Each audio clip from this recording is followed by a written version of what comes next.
Welcome back to Misunderstood. I'm your host, Rachel Uchitel. I am so excited to have my next guest here. I've heard about her for so long, and her story is something that I'm sure all of us have heard before. Debra Newell is the former stepdaughter of con artist John Meehan, the subject of the hugely popular podcast turned documentary turned Bravo TV show Dirty John.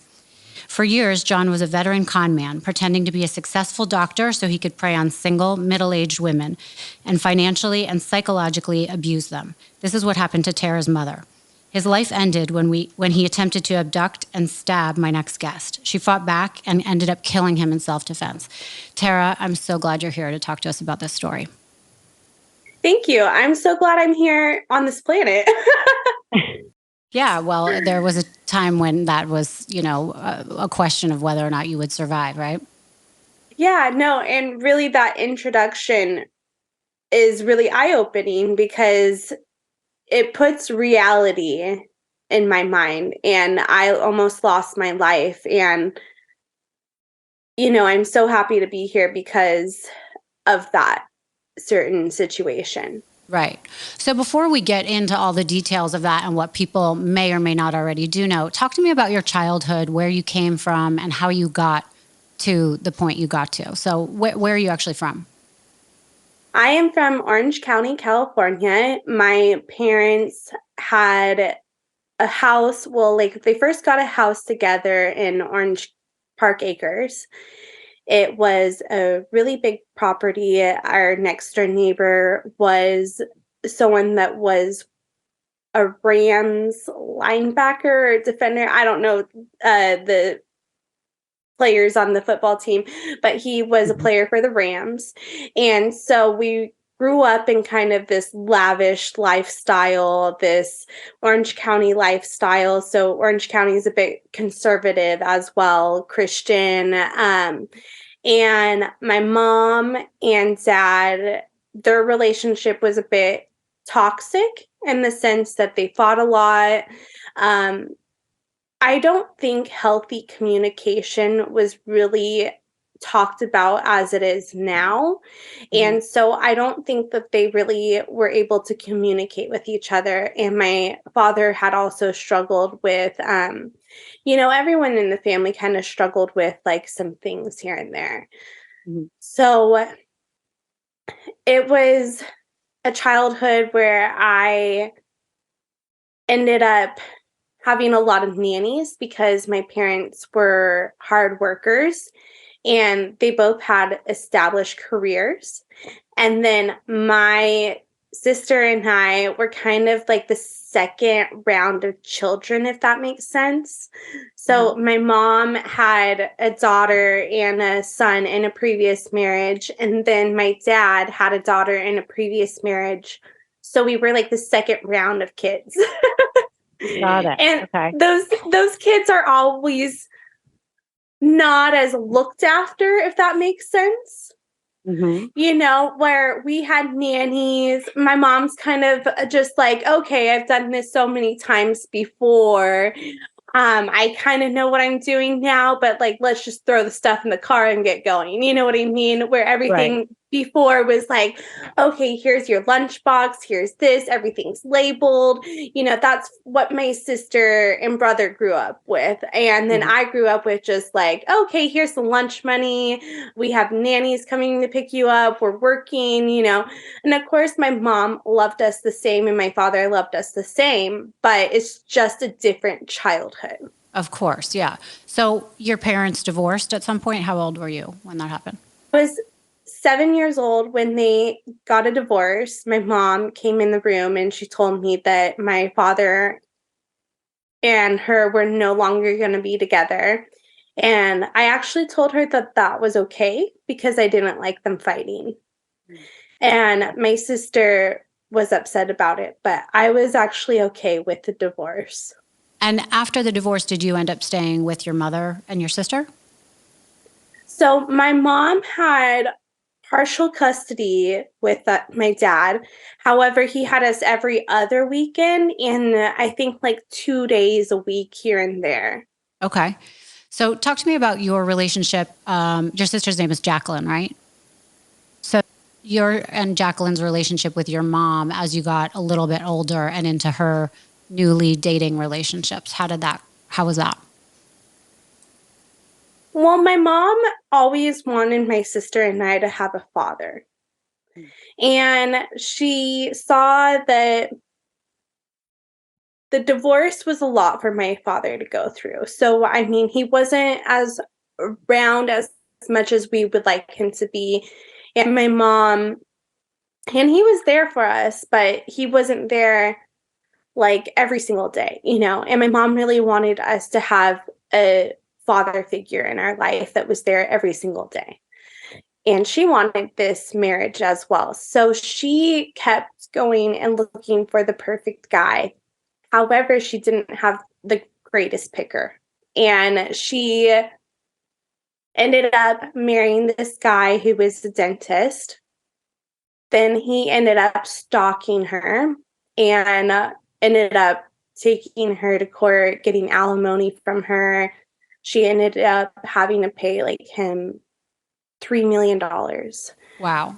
And And this yeah, is before John came into the picture. yes, this was before John. And it's crazy because this guy, like, I hated him. He stalked my mom. He would go to her store and just watch her from the car. And so that's what I grew up thinking, like, is that normal, you know? And then they ended up going to court. He ended up taking her to the cleaners. And then we actually lost our house because of him. Oh, wow. Yeah. So, and then my mom married this other guy, Peter, and he tried to help us save our house. Unfortunately, just it was too much that my mom had to pay this guy. Wow. And Peter was great, but he was a hockey player with an anger problem. With an anger problem? Yes. Why did that come out on you guys or on your mom? Like one day he decided this one guy cut him off. It was Christmas. And he decided to go key this guy's car because he was so upset. And like we're in high school watching this happen, like, oh. And then he actually ended up getting in trouble from the grocery place. And they all knew him there because he would go there like 3 times a week. And so they were like, Peter, you kind of can't do that. And so he had to like pay for it. It was this whole big ordeal. And then he would get mad about certain things my sister and I would do. He didn't have any children, so he wasn't used to children. And then he came into teenagers. So Yeah, if and two that just teenage explains girls. things. Yeah, that's hard. Okay, so you've set this up where your mom doesn't have the best picker, which I understand. Not a lot of us do. That can, cause a lot of problems, as you're trying to figure out your life and who you want to be with, and also when you have kids. I mean, I'm a single mom, and I Yeah. also am a recovering, love addict. Let's say I definitely want to be in love and find the right person, but it's really hard when don't you're not good at seeing those red flags. And it sounds like Yeah. your mom didn't come into this relationship with John Meehan knowing how to spot red flags going into it, right? 100%. She was an empath. She was taught to be a people pleaser. She didn't know what to look for, and red flags to her were normal. Her nervous system was used to these red flags. And no one has taught her differently other than these failed marriages and these failed relationships. But when toxic relationships, communication, love bombing, trauma bonding, all of that is not talked about. How are people supposed to know what's going on? Right. And that feels so good to the person that's just aching to be loved and aching for a Right? family. So I think it was really Yeah. easy for her to fall for someone like John when he came around, because also he didn't look like a monster. He looked like, a doctor out of Grey's Anatomy, right? I mean, he was very good looking. He obviously had the social skills to kind of sweep her off her feet. And she was, not only an easy target, but he kind of would have made anyone maybe an easy target because of how he looked and how he did not look the part of a sociopath. 100%. And it's kind of crazy because I've talked to so many people that he's dated before or been with just because of the show and everything. And he has a range of different women. Women he did drugs with, women he was like a quote unquote perfect boyfriend to. Like he played a different role for all these women. Right. So he was like a chameleon, depending on who the woman was. So let's get into how your mom met John. She met him online, right? Yes, she met him on Our Time. Okay. What's that? I don't know. Is that like Match? It's a senior dating website. Oh my goodness. Okay. For like 55 plus. Yeah. All right. And had she gone out on any other dates with anyone else before meeting John? Yeah, no. She went out with a couple of guys. I think she went to the Laker game with this one guy. This one guy seemed pretty nice. He had like a car shop. But there was no spark with him. And then she actually went on another date that was terrible, where the guy ended up getting wasted, grabbed a champagne bottle, walked alongside the beach with her. And so that was also like her last date that she went on. And she was like, oh, this guy tried to like rape me. This guy tried to grope me on the beach. And she just like left and she walked home. I think she walked like 5 miles or something. It was ridiculous. Yeah, so that was her last date before John. And then John is, smoozing and doing all these things. He's looking suave. He is a doctor. He's sounding so good. So good. And then she goes on this date with him. He comes back. He gets extra comfortable on her bed. That makes her uncomfortable. And he leaves upset, which is funny, but then he calls and he apologizes. Right. And, my mom's a forgiving person. And my mom, like her mom, quote unquote, forgived her daughter's killer. So my mom is used to forgiveness. Yeah. And so for someone asking for forgiveness, she's going to forgive that person because she's going to think it's genuine. Unlike a con artist who's, doing it just to gain control of someone. Right. So now set up the scene of like how long it takes for John to sort of weasel his way into your mom's house and all of that stuff. I was living in Vegas at the time, and I was just in communication with my sister Jacqueline, and Jacqueline was like, this guy is staying here all the time. This guy is just, looking up and down. I don't like him, Terra. There's something about him. And so she was creating a lot of issues with him. And this was, I want to say like a week or 2 weeks into the relationship, things started to get like heavy and then go on heavy because, these relationships are codependent, like with the narcissist and the empath. And so they get entangled and they want to be around each other all the time because one of their energy has the non-empathy and then the other energy has like the over emotions and the empathy. So they get into this relationship, they get codependent, and 2 months into the relationship, my sister is just not having it, throwing fits, because she lives with my mom. And so my mom ends up getting another place on Balboa Island, a house, and she moves in there and he moves in with her, whether she knows it or not. Right. So, and Jacqueline stayed at the first house. Is that what happened? By herself? Yeah. She stayed at the penthouse, by herself. And then later, John would try to get her kicked out of there by taking pictures of her balcony from the roof, making lots of complaints to the office. So he didn't like my sister. So when did you first meet him? I met him 2 months into the relationship, like probably a little before 2 months. And that's when they moved into the Balboa place. I came over from Vegas with my boyfriend at the time and our 3 dogs. We were excited for my mom to have a place to stay where we could bring our dogs. And I met him, and he was just kind of putting a mattress on top of the van.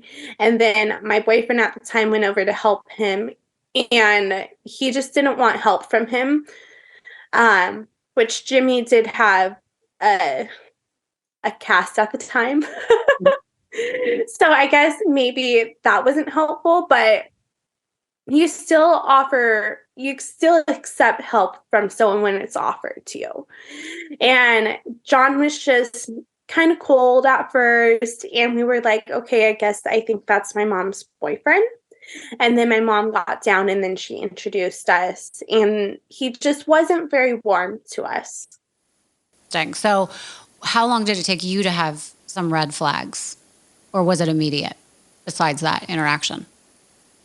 It was probably pretty immediate because we went back to the new place and we brought that truck over. We unloaded it. There wasn't much interaction. Then we kind of get settled for a minute, and then there's margaritas happening. I'm asking him questions, and all the questions that he's answering are kind of just like close-ended. Like I would ask him like, "Oh, what's your name?" "John." "Okay, that's it." "Oh, what's your daughter's name? Like, what do your daughters do?" "Oh, Emily. And like she goes to military school." "Okay, that's it." There wasn't a lot of chemistry. He wasn't talkative with you. And he wasn't wanting to engage with me because he wasn't wanting to give me more information, and he was wanting to also isolate me. He already isolated Jacqueline from my mom, and now it's my turn. I'm the good girl. I'm the easygoing child. I'm the one that, is really going to be the one that he needs to get rid of, because I'm going to be the one that's reasonable. I'm not going to make fights with anything. And it's crazy because like there was red flags on that first trip where he locked the doors, the child lock was on for the door, and I tried to get out and I couldn't get out of the car, and I asked him to let me out with my other friends in the back, and he wouldn't let us out, and he went upstairs, and then I had to text my mom and call my mom to come down and let us out of the car. That's insane. Why wouldn't he let you out of the car? Did he act like it was a mistake? I think he was acting like he couldn't hear us, which it was funny because I repeated myself, and I repeated myself even louder. But I am soft-spoken in a sense, so I was like, okay, maybe he really didn't hear me. But I was like, that was weird. And then when I came back, where we went and we left, and we went back to Vegas and came back the next week for Thanksgiving, I started to have a lot more questions about him, like, why is he using my mom's car? Where's his car? If he's a doctor, like, where's his stuff? Why is he living here? Like, isn't he wealthy? Right. And so did so did you finally question your mom and bring this up to her? Yes. And also, my mom's hairdresser, who does all of our hair, was starting to have questions about it as well, because he came in and got a haircut from her. And so things were just weird. Everyone was having questions. Even my mom's old assistant was having questions. Everyone was just like, who's this guy? He's weird. Something's up with him. And when I had those questions, that's when I confronted my mom, and then he came up behind my mom and then started screaming at me, and then told me that I wanted my mom to myself, that I don't want to see my mom happy, that I want my mom's money. And I screamed back some FUs at him. And I said, "No, John, that's what you want." Wow. So that must have been really emotional and tough for you. So your mom at this point had to choose between John and you and your sister, right? Yes, and it was unfortunate because I was staying with her, and so I had to pack all my things. She didn't stop me. I took all my stuff and I left, and I had to go to my sister's, which they don't allow dogs there. I had to sneak up the dogs. So it was this whole big ordeal. And the next day was Thanksgiving, which I did all the grocery shopping for Thanksgiving. And then I was disinvited to Thanksgiving the next day. And he Oh. was there, even though she's only known him for 2 months. Right. Oh gosh, that's so upsetting. I'm so sorry. So soon after, they end up going to Vegas and getting married, right? Or had they already Yes. been married and you didn't know? No, soon after. I believe it was right before Christmas and right after our fight, actually. And so how did you find out that they were married? Because they didn't tell you, right? They didn't tell anybody? We didn't find out until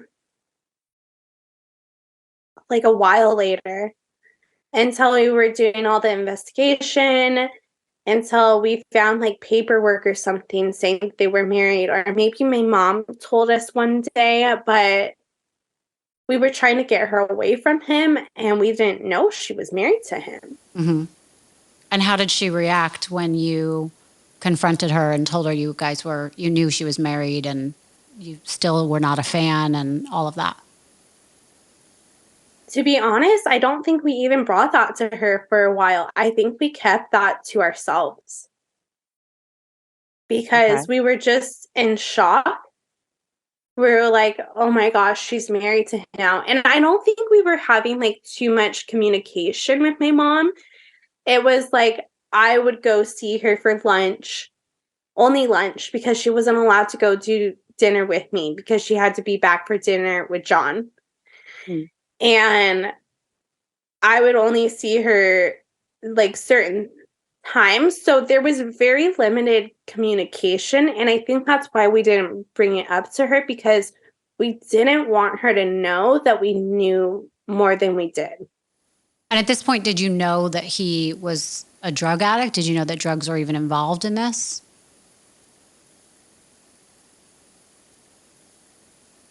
When we hired the private investigator, he found out a lot of stuff about John. And that was when we knew that he had different like felonies and stuff, that he was in jail for selling drugs. And so we did know that, but it was kind of like you had to let some of that fear and stuff go because your mom's in it and you can't let your mind go to the worst place. You just have to kind of prepare and know as much as you can, but not show your cards. Right. So were you guys making this play to figure out how to get rid of him, or were you guys just letting it play out and hoping your mom was in a relationship that was going to work? Like, at what point did you know that this was dangerous and something had to be done? We knew it was dangerous when the private investigator found out all the stuff. And then there was different restraining orders on him from even his sister. Like there was all these, he had a rap sheet, you Mhm. know? So we knew all this and it was kind of like, I hope she figures this out. We did bring it to her attention, but then, and she did leave him, but then he was able to bring her to different lawyers, and they told her that a lot of the stuff we found were not true. So he had lawyers in his pocket as well. That And continually And they lied to so, lied her. to her. yeah, so when lawyers are telling you this, and when he brings other people that are, you know, going against what the private eye said and what we are saying, she's going to choose him because her heartstrings are attached to him. And we're kids, but we're grown up, you Right. know? And so she doesn't need to nurture us and be there for us like she was. So it makes it easier to choose him over us, if that makes sense, Of because course. we're not every day in her life.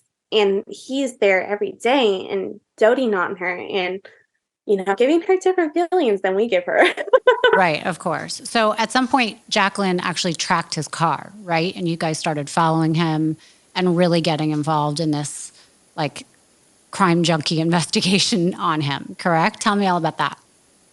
Yes, so my sister ended up going to the spyware shop in Costa Mesa, ended up getting some stuff. Then she took a tracker. I would go have lunch with my mom. I would tell my sister where we're at, and then my sister would go put it on the car, not even see my mom or me, but she would go show up to the location and go put it on her car.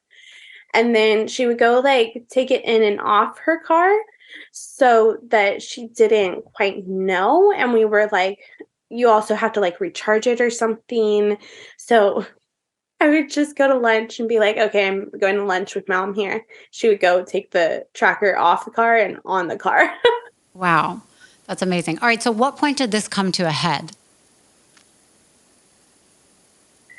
I feel like this was maybe 6 months or like 4 months, 6 months into the relationship. After they were married? Yes. Okay. And did something happen that finally made your mother see the light? I mean, I know it's one thing when you're so blinded by love, it's really hard to see those red flags. So I can see how she was going on and on and on a path, Right. and you guys kept warning her and she didn't want to hear any of this, but something must have happened that finally she was like, okay, this is not the man I thought I married. Yeah. And also, we're probably yelling it at her where that makes it harder to hear, where, the inner ear shuts off that when someone's yelling at you. Totally. Yeah. So that's She had also, to see it for herself, yeah. right? Yeah. Yeah. No. And everyone in that situation actually has to see it for themselves and make that decision for themselves. Because if people are telling you this guy's a bad guy, you're not going to leave. You Yeah. might actually go further into it and you might say goodbye to that friend that's telling you that that guy's bad. Right. So, Exactly. we're telling her this.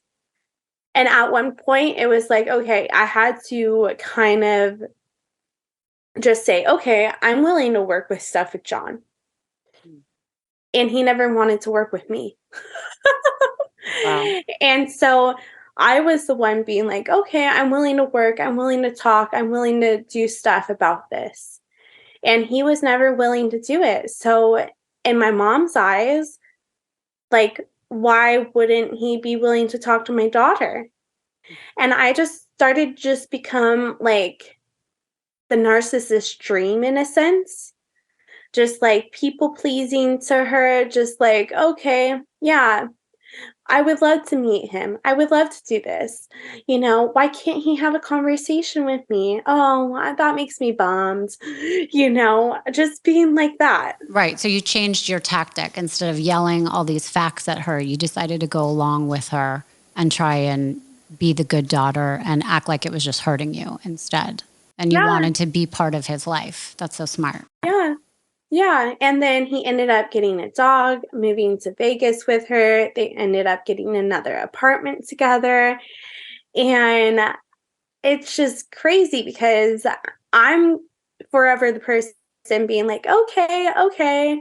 And then he's not going to be able to isolate me. Mhm. And so I'm able to stay in the picture and able to get lunch with her and able to gain her trust and have that person. And then also my mom, her kids, my brother and sister were not letting her see her grandchildren at a certain point because she would bring them around John.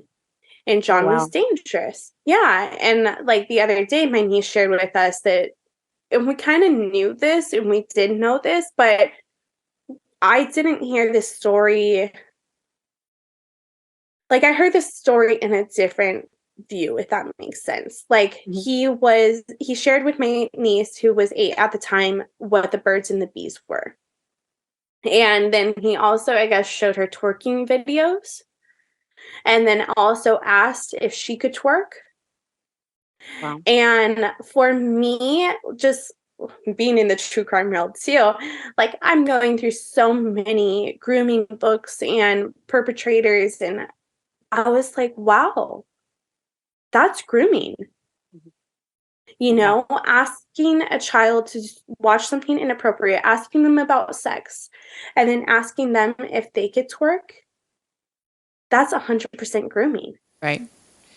So you know? at this point, did you ever contact his children or former, his wife or his former girlfriends at this point? Or did your mom? My sister did. My sister reached out to Tanya. Tanya didn't answer at all during this time. We ended up connecting with Tanya after everything. But my sister reached out to a lot of people and no one would help us. So they just didn't want to be involved, No, even though they knew what not, kind of a guy he was. not until he was gone, taken care of, and then the story blows up on TV. Right, right. Okay, so set us up as to what happened the day that you ran into him in that parking lot. Where was the relationship between your mom and your dad? What did you know? When was the last time you saw John? Tell us all about that. During this time, my mom had left John for the second time. This was the final time. And literally, he ran his car into a gate. It was in my mom's name. So she went and got that car. Then he literally would leave the dog at the house and then go stalk us. And so the dog would get out, and then the dog ended up in the pound. And so we waited a few days for him to get the dog, and then we ended up getting the dog. And then I had his dog. So I was just working, and he was just kind of just going on a downward spiral. And And he was texting we your kept, mom, and he was pretty angry at this point, right? oh yeah, he would text her stuff, like saying threatening things. I'm not 100% sure. I feel like I probably blocked those words out of my memory. But he would text her threatening stuff. He tried to send me messages as well, but on my Facebook, I had them all blocked. And I actually didn't see them until after everything. And so he was in like a downward spiral, not doing okay. He was coming here and stalking us when he had a house in Nevada, Las Vegas. And then I had his dog. And so, And had you guys gone to the police to let them know that he was threatening you? 100%. They didn't do jack shit though. They were like, oh, well, he needs to lay a hand on you, or you need 3 harassment suits against him. And we would literally show them text messages of him like sending us, my sister, a picture of her birth certificate with spit on it and our address. And like I don't know, these were threats that were nonchalant, but the real threats were said to like my mom. Mm-hmm. And so we needed her to like go and be like, okay, but she was trying to protect herself, and other professionals told her that she didn't need to protect us because he wasn't going to do anything to us, Mm-hmm. which is crazy. Right. But sometimes the professionals don't know all, you know? Right. Mm-hmm. And so he was in California stalking us. And I know this because a couple days before my attack, he was at the back bay and he saw me hiking, and I met these people with Rhodesian Ridgebacks. And so the next day he called and made an appointment to get 2 Rhodesian Ridgebacks groomed in a French accent. And I usually get more information when I get a client calling for dogs, but it was during feeding time. And so all the dogs were barking at me, and I just needed to get this guy off the phone. Oh, wow. So, yeah, so he wanted to know my schedule. And so he did things to call and get my schedule, but him making that appointment and then him not showing up that day actually messed up my schedule. So wait, were you a dog groomer? What were you doing at the time? During the time I was working at a dog kennel, boarding and training, and then I was also a dog groomer at that kennel. And so during my lunch, I would groom dogs, and then the rest of the time I would let the dogs out, feed them, and clean up after them, do all that great stuff in kennel work. Got it. So at this point on the day that you ran into John, were you guys at all in fear for your life? 100%. We were on the lookout for him. My sister actually saw him the day prior. She chased him down with her friend because she saw him in her parking garage, and she just like chased him, and then he went off the freeway, and then she lost him, and she warned me that he was around, and then she actually came to my house to check and make sure I was okay, but I was asleep. It was probably like 9:30, 10, and I was already asleep because I had work the next day at 7 a.m. So I was just preoccupied too because I had a Jason Aldean concert that I was going to that night. And so my mind was, okay, I got to get ready. I got to come back during this time. Because the concert was right after work. So I was trying to do everything to get ready for that concert and figure out my schedule for that. And then I went to work. My mom actually picked up his dog for me that day. And so I only had my dog Cash, and then I'm at work and the guy doesn't show with the dogs. So I leave and I go home early, get ready, and then I come back early so that I'm able to leave work earlier. Got it. So at your lunch break, you come back early. Yes. But then I go back to work early. So I take a shorter lunch break because I would have been grooming two dogs for 2 hours. So I have like 2 extra hours that I didn't think I would have. So at this point, you pull into the driveway, right? And where were you? You were at work or you were at home when he ran into you? So I come home from work. I pull into my parking structure. I see a guy with a tire iron, and my dog is going off on him. And I tell him to knock it off. I literally pull in my parking space that I normally park in. However, I don't have assigned parking, so it's just like I'm a creature of habit. And then I get out of my car. The guy grabs me by the waist, looks me in the eyes, and says, "Do you remember me?" And that's when I recognize that it's John. So why wouldn't you have recognized him? Had you not seen him for a while? I hadn't seen him since Thanksgiving, the day before Thanksgiving. Right. Okay. That was my very last interaction with him, other than he did come to my house, but he was staying in the car. And so I didn't have any interaction with him. It was when my ex-boyfriend broke up with me. Like, my mom was in Vegas, and so she came to my house, and then he only allowed her to stay with me for like a couple hours. Wow. Yeah. Okay, so you get out of the car, and is your dog with you? Yes. And I grabbed my dog out of the back seat. And so he grabs me by the waist, and that's when he says, "Do you remember me?" I look him in the eyes, and I just try to get away from him. I try to run. I drop my dog's leash so my dog could try to run away and be away from this. And then I'm unable to detach from John. John is grabbing my mouth.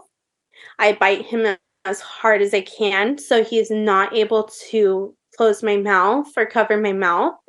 And so he really stops with that. And then, wow. Each time I kind of go through the story, like some dots connect a little bit more.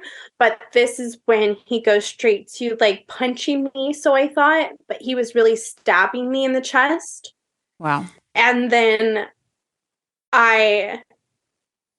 So he had not only the tire iron, he had a knife.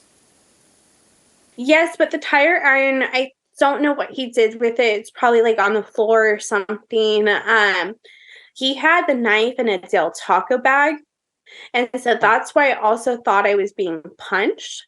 But I felt like I was being punched, except with like a searing pain. Yeah, right. And then I ended up on my back. My shoulder hits the floor, scrapes the asphalt really hard. And then I'm on my back. And then he falls like on top of me, but he's on his knees. And then he is trying to, this is when the knife is out of the Del Taco bag now. And then now he's trying to stab me. And I just keep on kicking the knife, or well, kicking his forearms to block the knife from coming down on me. And then my dog is attacking his ankles at the same time. And then I'm actually able to kick the knife out of his forearm, and it lands on my right hand side in the ice pick position. I pick it up and I just start wailing on him. I think that I'm stabbing him in the front, but I'm really overdoing it, and I'm stabbing him in the back of his shoulder. That's when he gasps and he starts to fall down on me, like his body weight. I hold his head because I watch a lot of Walking Dead. And so I don't know why I am holding his head so he won't bite me like a zombie. And then the last two, I actually stabbed him in the forehead. And then the last one was in the eye, which is the softest point of the entry to the brain. And that was the one I actually did give thought to, because I didn't want him to get back up and Freddy Krueger me.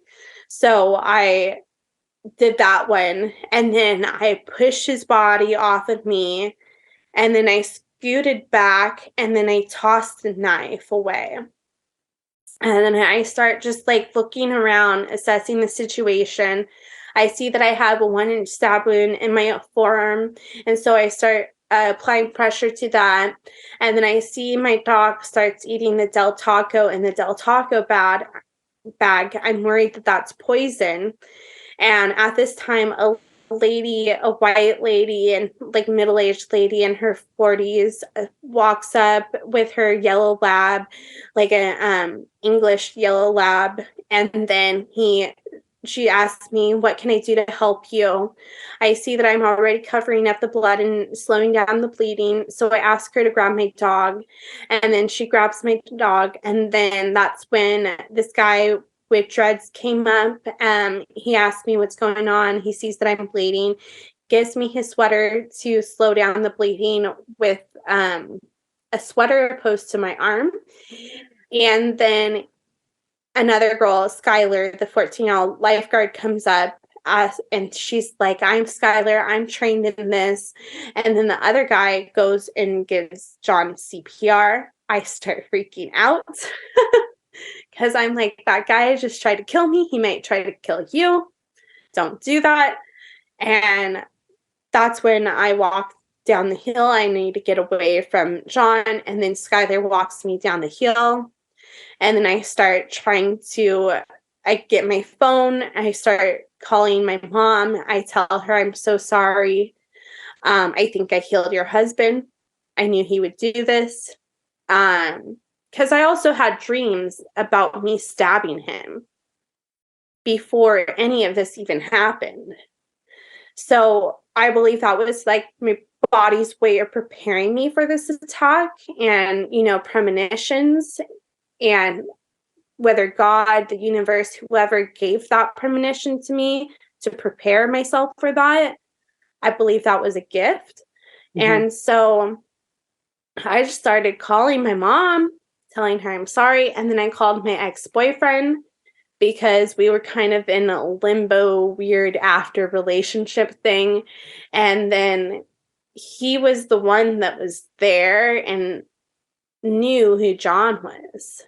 So I called him. He was working bar rescue.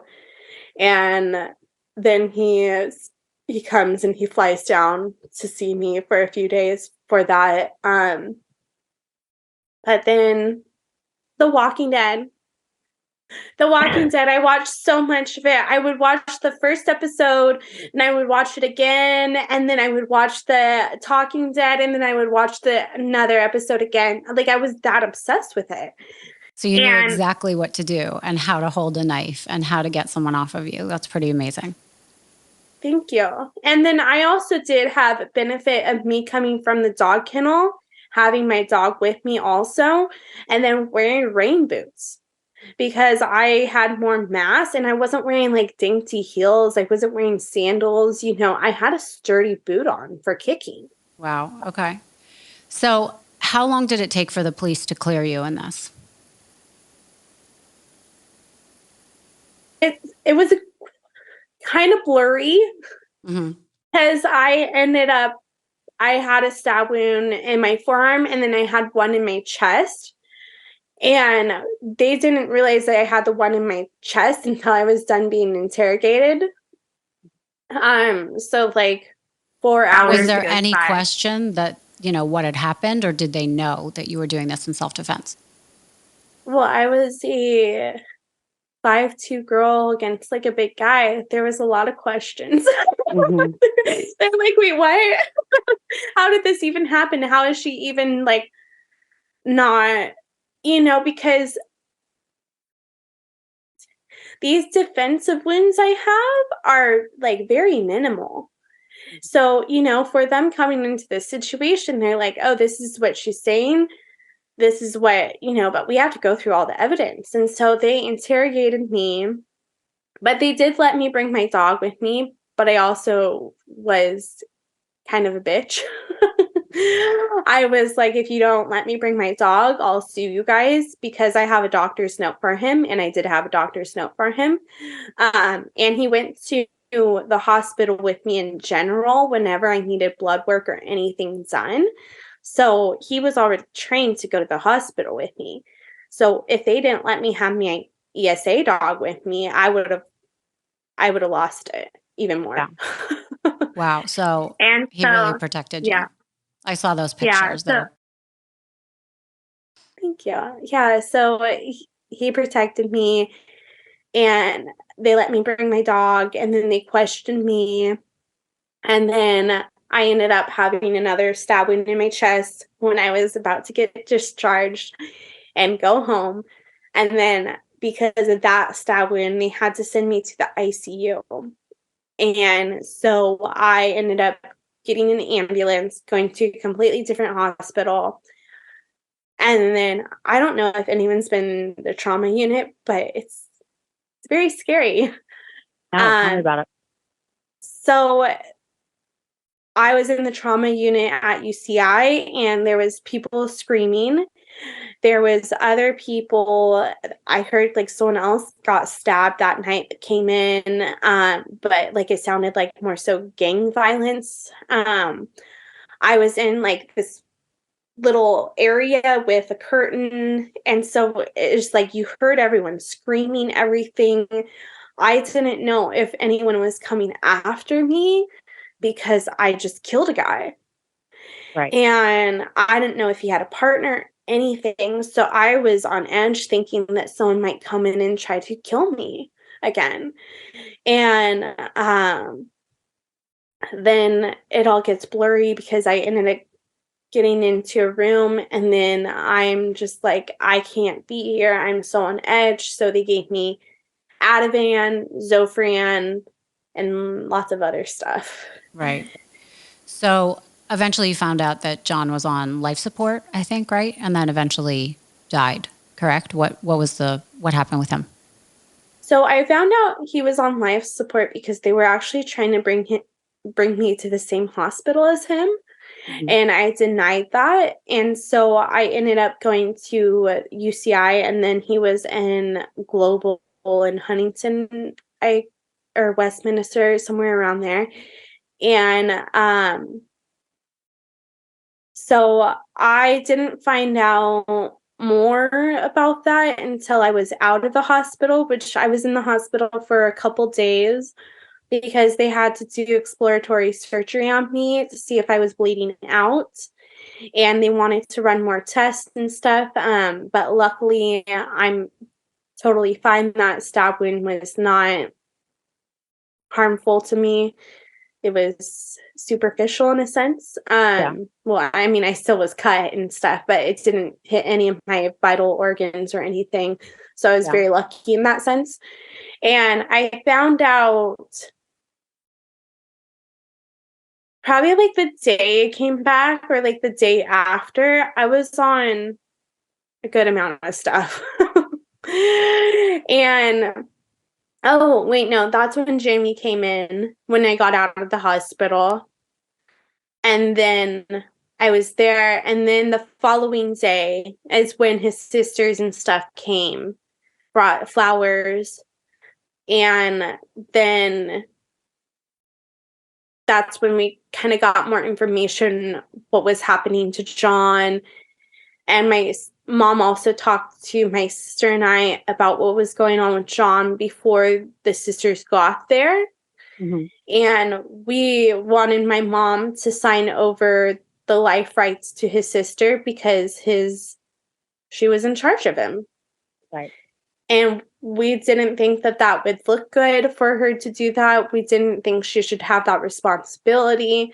And so we had the sisters pull the plug on him. Right. And then he soon after died.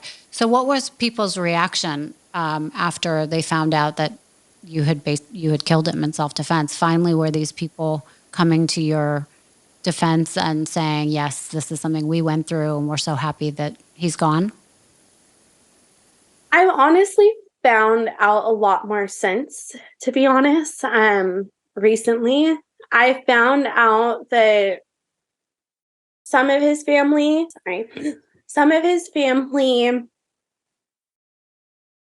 had a funeral for him. I found this out recently. And then some of his family didn't go to the funeral. Some of his family was sad by the news. Some women were sad by the news, but understood what I had to do. It was just very complex. And I'm not going to lie, I found out people are still angry with me for taking his life, some family members. I will forever have the support from one of his sisters. However, he's had a different relationship with a lot of people. Yeah, I understand that. And do you have a relationship with his children? Have you ever spoken to them?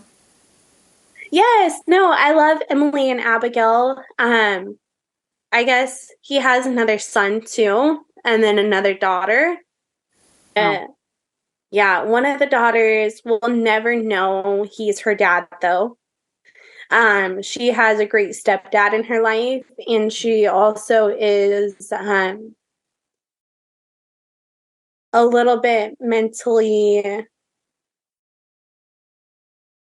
I think she's autistic or something, or has Down syndrome, but she has something where she can't really connect the dots that and can't accept that would be her dad, if that makes sense, if you were to even tell her.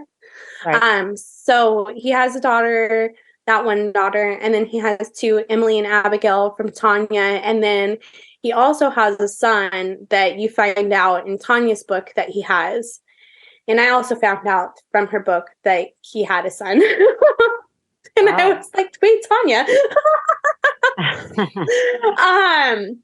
And I've never met him. I've heard great things about him, but I kind of am like, I think that might be weird for me to reach out to him and be like, hey, do you want to be friends? Yeah, sure. I think that has to be on his part, but I'm open to getting to know him as well, you know? Right. So do you think that this has finally brought your sister and your mom and you closer together now that this is all over? I think that it really has helped bridge the generational trauma gap. Mm-hmm. I think that we're able to have so many conversations and openness about stuff where in the past, I don't think we would have been able to. And I think it's a really beautiful journey because my mom is healing from her trauma, My sister is healing from her trauma. I've done a lot of my healing work. I say the healing journey is forever, but I'm at a really great place, to be honest. And so I think that it's been such a blessing in disguise. Yeah. I'm so glad to hear that. So my biggest question is your mom dating, or is she able to date now that this has happened to her? Well, she actually was engaged to someone a couple years or maybe like 4 years after John. Mhm. He was a nice guy. It just didn't work out. But he was there for her. She actually got cancer in her eye. Oh, wow. Like, it's weird because like it was the same eye that I stabbed John in. So it's just like weird how the body keeps the score. And that's how her body accumulated the trauma as well. Wow. And how's she doing now? She's good. She doesn't have cancer right now. And that guy was very helpful in her journey. So I appreciate him. We're still friends with him. However, that's not her person. Sure. And she's dating someone right now. However, my family does have rules. We won't meet the guy for 6 months. Got it. Okay. But from what you hear about him, are you okay with how that's going? He's a firefighter.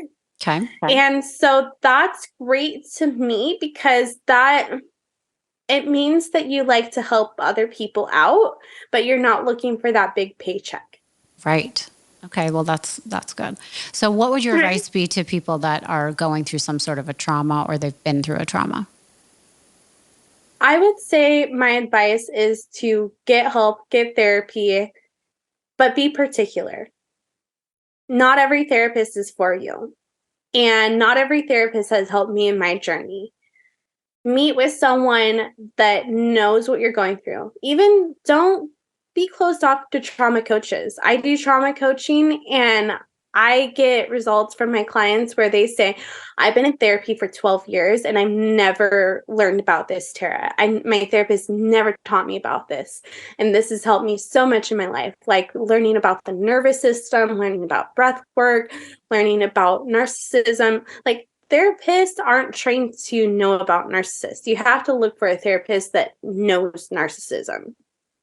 But not only that, I mean, they're trained by, going to school. It's a totally different thing to have someone that knows what you've been through because they've been through that experience. And sometimes you really need to connect with someone that's been in your shoes because otherwise you're just telling someone who's getting their information or their experience through books. And that doesn't always cross over and make a lot of sense.